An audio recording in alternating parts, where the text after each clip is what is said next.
Neha Sharma murder case. दोस्तों, एक ऐसी लड़की की दर्दनाक कहानी जो रोज की तरह कॉलेज तो जाती है लेकिन वह घर वापस नहीं आती है। 20 दिनों की पुलिस की कड़ी मेहनत के बाद भी इस केस का पूरा खुलासा नहीं होता है और फिर यह केस सीबीआई को सौंप दिया जाता है। तो आखिर सीबीआई की टीम ने नेहा के कातिल को सर के टूटे हुए एक बाल की मदद से कैसे पकड़ा, जानने के लिए इस वीडियो में आखिर तक बने रहे। यकीन मानिए, जब आप इस कहानी के बारे में जानेंगे तो हैरान रह जाएंगे। इस कहानी में आगे बढ़ने से पहले हमारे क्राइम स्टोरी इन्फो चैनल को सब्सक्राइब कर लीजिए। दोस्तों, आगरा जिले के एक गाँव, जिस गाँव का नाम है खेलगांव, 15 मार्च की दोपहर उस खेलगांव के इलाके से एक आदमी गुजर रहा था। उस आदमी ने उस इलाके की रोड पर एक अल्ट कार को खड़े हुए देखा और उस कार को देखकर उस आदमी को बड़ा अजीब सा लगा, क्योंकि वह कार रोड के साइड में नहीं बल्कि बीच में खड़ी थी, जैसे कोई उसे लावारिस की तरह छोड़कर चला गया हो। फिर वह आदमी कार के चारों तरफ देखने लगता है मगर उसे वहां दूर दूर तक कोई भी दिखाई नहीं देता। फिर वह कार के पास जाकर कार के अंदर झांक लगता है और उसे कार के अंदर भी कोई नहीं दिखता। फिर उस आदमी को उस कार के इस तरह रोड के बीच खड़े होने पर शक होता है और वह पुलिस को कॉल करके उस कार के बारे में बताता है और थोड़ी ही देर बाद वहां पुलिस पहुंचती है। फिर उस अल्टो कार को देखकर पुलिस आसपास के लोगों से उस कार के बारे में पूछताछ करती है मगर उस कार के बारे में किसी को कुछ भी पता नहीं होता और न ही उस कार का मालिक उस कार को लेने के लिए आया था। पुलिस उस कार के दरवाजे को खोलती है और कार के अंदर की तलाशी लेना शुरू कर देती है, लेकिन पुलिस को कार के अंदर से कुछ भी बरामद नहीं होता सिवाय एक कागज के टुकड़े के, और उस कागज के टुकड़े पर किसी का फोन नंबर लिखा ली हुआ था। जब पुलिस उस नंबर पर कॉल करती है तो फोन शशिपाल शर्मा नाम का एक व्यक्ति उठाता है। फिर पुलिस उससे इस अल्टो कार के बारे में पूछती है तो वह कार को अपनी बताता है। तो शशिपाल शर्मा को पुलिस स्टेशन में आने के लिए कहा जाता है। पुलिस स्टेशन का नाम सुनते ही शशिपाल घबरा जाता है और वह पुलिस से पूरी बात पूछने की कोशिश करता है। पुलिस उसे बताती है कि उसकी यह अल्टो कार खेलगांव में एक रोड पर खड़ी है। शशिपाल पुलिस से कहता है कि हाँ, वो अल्टो कार मेरी है और साथ ही में शशिपाल ये भी कहता है कि इस कार को मेरी बेटी सुबह स्कूल लेकर गई थी लेकिन अंधेरा हो चुका है, वह अभी तक घर नहीं लौटी और हम दोपहर से उसे लगातार कॉल किए जा रहे हैं लेकिन वह हमारा फोन भी नहीं उठा रही है, पता नहीं वह कहाँ है और किस हाल में है, हमें उसकी बहुत चिंता हो रही है। ये सारी बातें सुनने के बाद पुलिस शशिपाल को तुरंत पुलिस स्टेशन आने के लिए कहती है। शशिपाल शर्मा और उनकी पत्नी पहले ही अपनी बेटी के कॉलेज से न लौटने की वजह से बहुत ज्यादा परेशान थे। इसके बाद शशिपाल शर्मा और उनकी पत्नी पुलिस स्टेशन जाते हैं और अपनी बेटी की मिसिंग कंप्लेंट लिखवा है, लेकिन पुलिस वालों को अभी भी समझ नहीं आता कि आखिर शशिपाल की बेटी कौन है और वह कार को सड़क पर क्यों छोड़कर कहां चली गई और ऐसी क्या वजह हो सकती है कि वह इतनी रात गए तक भी वापस लौटकर नहीं आए। इसीलिए पुलिस शशिपाल शर्मा को पूरी बात शुरू से बताने के लिए कहते हैं। फिर शशिपाल शर्मा पुलिस को पूरी बात बताते हैं। शशिपाल शर्मा बताते हैं कि उनकी बेटी का नाम नेहा शर्मा है जो कि आगरा के दयाल बाग एजुकेशन इंस्टीट्यूट में पढ़ाई कर रही है। नेहा पढ़ने में बेहद होनहार स्टूडेंट है और वह एमएससी एमफिल करने के बाद अब दयाल बाग इंस्टीट्यूट से ही पीएचडी कर रही है। नेहा के पापा बताते हैं कि वह सुबह अपने कॉलेज के लिए अल्टो कार लेकर निकली थी और कॉलेज पहुंचने के बाद उसने फोन पर अपनी मां से एक बार बात भी की थी और कॉलेज खत्म करने के बाद नेहा 34 बजे तक घर वापस लौट आती है, लेकिन आज वह 5 बजे के बाद भी घर वापस नहीं आई। तो हमें उसकी बहुत फिक्र होने लगी और हमने नेहा को काफी बार कॉल की लेकिन वह कॉल नहीं उठा रही थी। फिर जब शाम के 5:30 बजे के करीब नेहा की मां नेहा के नंबर पर फिर से कॉल करती है तो इस बार नेहा कॉल उठा लेती है, लेकिन नेहा के फोन से नेहा नहीं बल्कि एक लड़का बात करता है और वह कहता है कि नमस्ते आंटी, नेहा दीदी सदर बाजार गई हुई है। ये कहते ही वह लड़का फोन कट कर देता है। नेहा की मां कुछ देर बाद फिर से कॉल करती तो फिर से वही लड़का फोन उठाता है और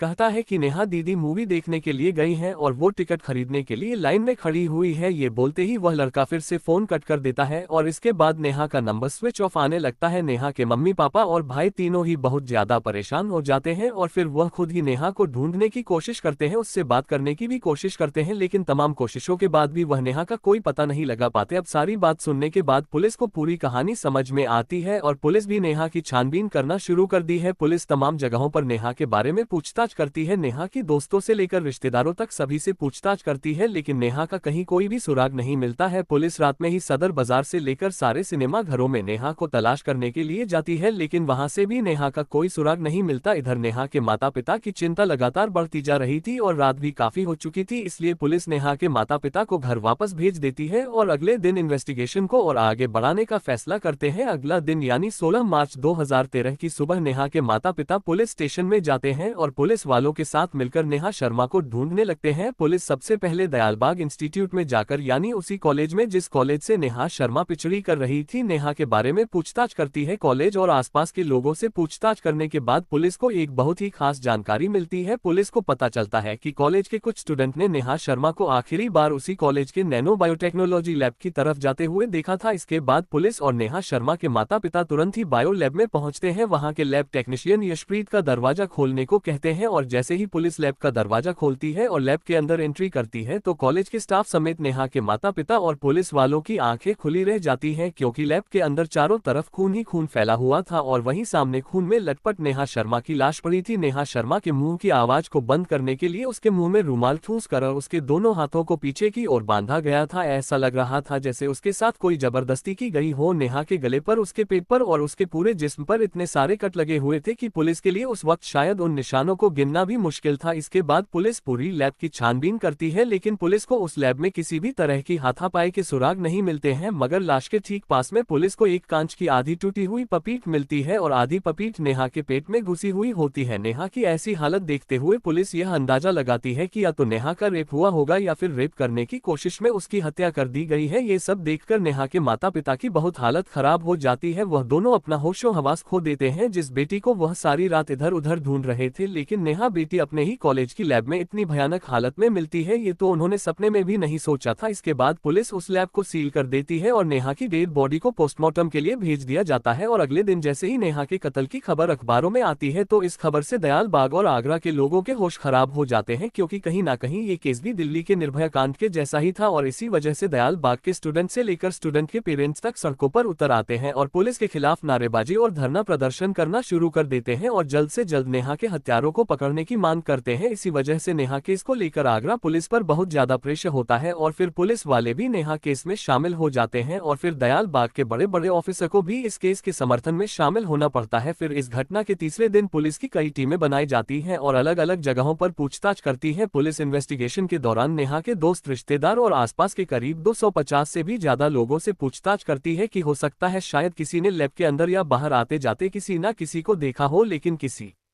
को भी यह नहीं मालूम था कि नेहा के लैब में जाने के बाद उस लैब में कौन अंदर गया और कौन बाहर आया था। और फिर पूछताछ के दौरान दयालबाग इंस्टीट्यूट के एक प्रोफेसर सामने आते हैं और वह पुलिस से कहते हैं कि एक बार आप उदय से बात कीजिए, शायद उसे इस बारे में कुछ पता होगा। पुलिस तुरंत ही उदय के घर पहुंचती है और फिर उससे नेहा के बारे में पूछताछ करती है, मगर उदय नेहा को पहचानने से ही मना कर देता है। वह पुलिस से कहता है कि न तो उसने कभी नेहा को देखा है और न ही वह नेहा को जानता है। पुलिस को उदय की यह बात इसलिए माननी पड़ती है क्योंकि न तो उदय उस कॉलेज में पढ़ता था और उदय एक हाई प्रोफाइल फैमिली से बिलोंग करता था और साथ में उसके नाना रिटायर आईएएस ऑफिसर थे। इसी वजह से पुलिस उदय के घर से चुपचाप चली जाती है। इसी दौरान पुलिस को एक और दूसरे लड़के के बारे में जानकारी मिलती है। वह उसी दयालबाग इंस्टीट्यूट में काम करने वाला एक ठेकेदार होता है और उसका नाम विशाल शर्मा होता है। पुलिस को पता चलता है कि जिस वक्त नेहा का कत्ल हुआ था तब विशाल शर्मा वहीं पास के इलाके में काम कर रहा था और हो सकता है शायद विशाल ने कत्ल होते हुए भी देखा हो या फिर विशाल को कोई ऐसा चेहरा दिखा हो जो उसे अजनबी लगा हो, जिससे पुलिस को इस केस में कुछ सुराग मिल सके। अब पुलिस विशाल के घर पहुंचती है। फिर जैसे ही विशाल के घर में पड़ी चीजों पर पुलिस की नजर पड़ती है तो इन चीजों को देखकर पुलिस का नजरिया ही बदल जाता है, क्योंकि विशाल के घर में खड़ी साइकिल पर खून के धब्बे लगे हुए थे और उसकी शर्ट और पैंट को धुलाई करके सुखाने के लिए डाल रखा था और उन पर भी खून के धब्बे लगे हुए थे और विशाल के जूतों पर भी लाल लाल खून के जैसे धब्बे लगे हुए थे, जिसे देखकर पुलिस को लगता है कि यह जो लाल लाल रंग के धब्बे लगे हुए हैं हो सकता है ये खून के धब्बे हो। पुलिस को मिली जानकारी के मुताबिक विशाल कत्ल के वक्त वहीं आसपास काम कर रहा था, तो हो सकता है विशाल ही नेहा का कातिल हो और इन सबूतों के आधार पर पुलिस विशाल शर्मा को गिरफ्तार कर लेती है और साथ ही विशाल शर्मा की वह साइकिल, कपड़े और वो जूते फॉरेंसिक जांच के लिए भेज देती है और पुलिस को ऐसा लगता है कि अब हमें नेहा का कातिल मिल चुका है। लेकिन जब पुलिस विशाल शर्मा से पूछताछ करती है तो पुलिस की तमाम कोशिशों के बाद भी विशाल का जवाब एक ही होता है कि उसने नेहा का खून नहीं किया और वो बिल्कुल बेकसूर है। तकरीबन 9 दिन विशाल से पूछताछ के बाद विशाल के कपड़े, जूते और वो साइकिल पर लाल रंग के धब्बों की फॉरेंसिक रिपोर्ट आ जाती है। उसमें ये क्लियर हो जाता है कि जो विशाल के सामान पर लाल रंग के धब्बे लगे हुए थे वो कोई खून के धब्बे नहीं बल्कि किसी पेंट के धब्बे हैं, क्योंकि विशाल उसी कॉलेज में दीवार पर पेंट करने का काम किया करता था और वो धब्बे भी उसी पेंट के लगे हुए थे। और विशाल ने पूछताछ के दौरान पुलिस वालों को बताया था कि यह धब्बे खून के नहीं बल्कि पेंट के धब्बे हैं, मगर पुलिस ने विशाल की किसी भी बात पर यकीन नहीं किया था और अब फॉरेंसिक रिपोर्ट के आधार पर पुलिस विशाल को रिहा कर देती है। इसी बीच नेहा की फॉरेंसिक रिपोर्ट भी आ जाती है जिसमें नेहा की मौत की वजह खून का ज्यादा बहना बताया गया था, क्योंकि उसकी बॉडी पर तकरीबन 17 कट लगे हुए थे, जिससे साफ पता चल रहा था कि नेहा की मौत खून के ज्यादा बहने की वजह से हुई है। लेकिन अभी तक पोस्टमार्टम रिपोर्ट में ये क्लियर नहीं हुआ था कि नेहा के साथ रेप हुआ या नहीं, क्योंकि रिपोर्ट भी अभी आधी अधूरी ही आई थी। विशाल को रिहा करने के बाद पुलिस के हाथ फिर से खाली थे, यानी ना कोई सुराग ना कोई सबूत, और अब तकरीबन नेहा का कत्ल हुए 15 दिन हो चुके थे और नेहा के कातिलों को पकड़ना तो दूर, पुलिस अब तक उनका कोई सुराग भी नहीं ढूंढ पाई थी। नेहा के माँ बाप और जनता का गुस्सा पुलिस की नाकामी को देखकर बढ़ता ही जा रहा था, इसीलिए पुलिस इस केस को लेकर बहुत ही ज्यादा परेशान हो जाती है और पुलिस फैसला करती है कि वह इस केस की इन्वेस्टिगेशन दोबारा एक नए सिरे से शुरू करेगी। और एक बार फिर पुलिस उसी लैब में जाती है जहां पर उन्हें नेहा की लाश मिली थी। इस बार वो फॉरेंसिक टीम को भी साथ लेकर जाते हैं ताकि वह लैब के अंदर से एक एक सुराग ढूंढ सके। और फिर फॉरेंसिक टीम को वहां पर किसी के बालों के टुकड़े मिलते हैं जो देखने में किसी आदमी के लग रहे थे। फॉरेंसिक टीम तुरंत उन बालों को उठाती है और टेस्ट के लिए फॉरेंसिक लैब में भेज देती है।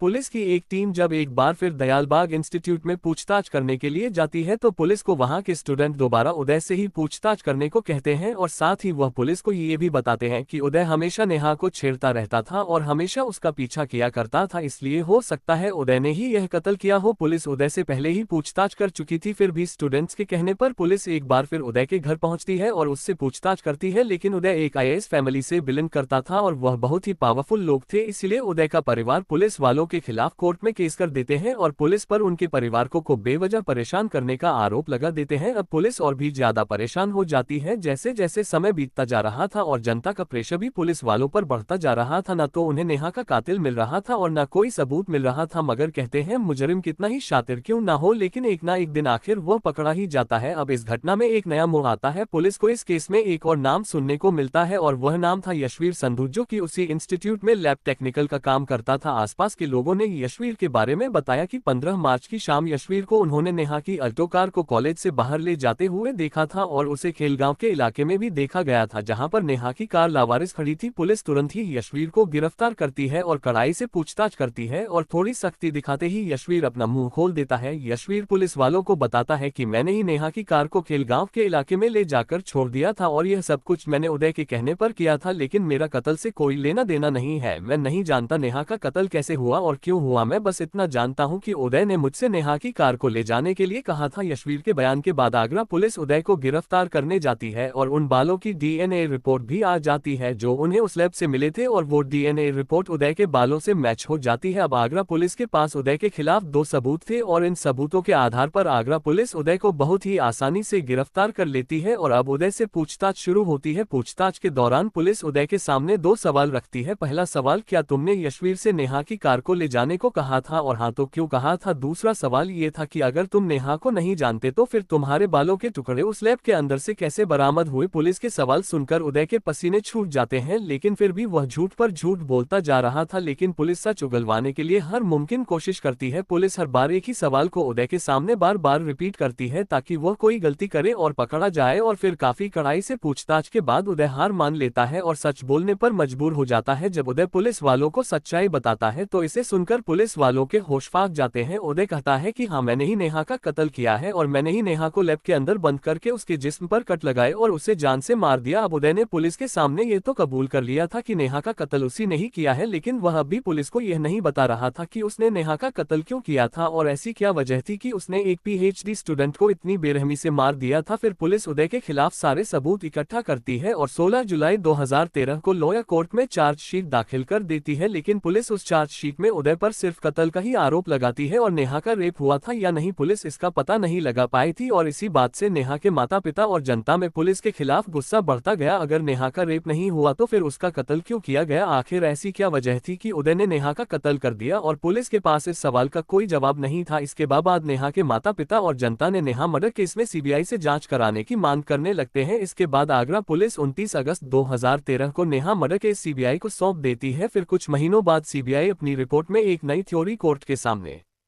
पेश करती है और आगरा पुलिस वाले मर्डर केस को गलत साबित करती है। सीबीआई की थ्योरी के अनुसार उदय काफी दिनों से नेहा का पीछा कर रहा था और उसे छेड़ता रहता था। नेहा ने काफी बार उदय को समझाया भी, लेकिन फिर भी उदय अपनी हरकतों से बाज नहीं आ रहा था और 15 मार्च 2013 को उदय दयाल बाग इंस्टीट्यूट पहुंचता है और तकरीबन 4 बजे के आसपास जब नेहा लैब में पहुंचती है तो उसी वक्त उदय यशवीर सिंधु के पास जाता है और उसे नेहा की कार को कहीं और छोड़ने को कहता है। उसके बाद उदय लैब के अंदर जाता है और लैब का दरवाजा बंद कर देता है। फिर वह नेहा के साथ जबरदस्ती करने लगता है। नेहा जैसे ही उससे बचने के लिए शोर मचाती, उदय उस लैब में रखे क्लोरोफॉर्म से नेहा को बेहोश करने की कोशिश करता है। नेहा बेहोश तो होने लगती है लेकिन पूरी तरह से बेहोश नहीं होती है और नेहा थोड़ी थोड़ी होश में रहती है और वह उदय के साथ हाथापाई करती रहती है और उससे बचने की कोशिश करती है। नेहा की तमाम कोशिशें बेकार जाती हैं और उदय नेहा के साथ सारे गलत काम करता है और फिर पास में पड़ी शीशे की पपीट को उठाता है और उससे नेहा के जिस्म पर 17 बार वार करता है, जिससे नेहा की मौत हो जाती है और फिर उस लैब से चुपचाप निकलकर चला जाता है। दोस्तों, 15 मार्च के दिन जिस वक्त नेहा की मां नेहा के नंबर पर फोन कर रही थी और वह फोन कोई लड़का उठा रहा था, वह लड़का कोई और नहीं बल्कि यही उदय था और यह उस वक्त नेहा के जिस्म पर वार पे वार किए जा रहा था। और इस तरह इस हैवान उदय ने एक मासूम लड़की को रेप करने के बाद तड़पा तड़पा कर मार दिया। दोस्तों, उदय को तो उसके किए की सजा कोर्ट में मिल जाएगी, लेकिन आपके अनुसार उदय को क्या सजा मिलनी चाहिए कमेंट बॉक्स में जरूर बताएं। अगर आपको हमारी मेहनत पसंद आए हो तो वीडियो लाइक और चैनल को सब्सक्राइब जरूर करें ताकि हमारी आने वाली हर वीडियो आपको आसानी से मिल सके। जय हिंद।